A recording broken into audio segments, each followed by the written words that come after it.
Everyone, আমি প্রিয়াঙ্কা। তোমরা দেখছো প্রিয়াঙ্কা সরকার ভ্লগস। অন্য দিনের মতো না, আজও একটি সুন্দর রেসিপি নিয়ে তোমাদের সামনে হাজির হয়েছি। আমার এখানে আছে দেশি কয়লার মুরগির মাংস, আর আমি এইদিকে আলুগুলো লাল লাল করে কেটে ভেজে নিয়েছি। আর কড়াইতে আছে আলু ভাজার তেল, তার ভিতরে একটু দিয়ে দিলাম জিরে, তেজপাতা আর গোটা গরম মশলা ফোড়নটা হয়ে গেলে তার ভিতরে দিয়ে দিয়েছি কুচানো পেঁয়াজ আর টমেটোটা দিয়ে একটু নেড়ে চেড়ে আমার এদিকে মশলা পেস্ট করা আছে, আদা রসুনের পেস্ট, জিরে, ধনে, শুকনো লঙ্কা, গোলমরিচ।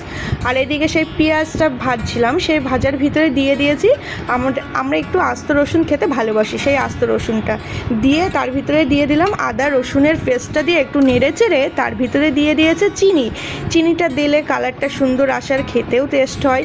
আর আখের গুড় তো সবসময় সবটাতে ভালো লাগে না।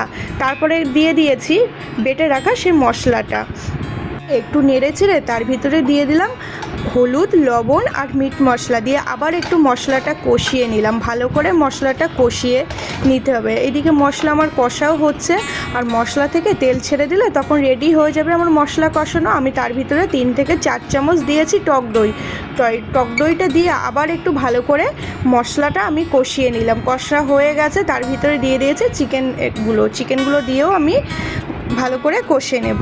আর এই দেশি মুরগির মাংস খেতে কিন্তু বন্ধুরা খুব ভালো লাগে, আর বিশেষ করে বাড়িতে পোষা হলে তো কোনো কথাই হবে না, তার স্বাদ অতুলনীয়।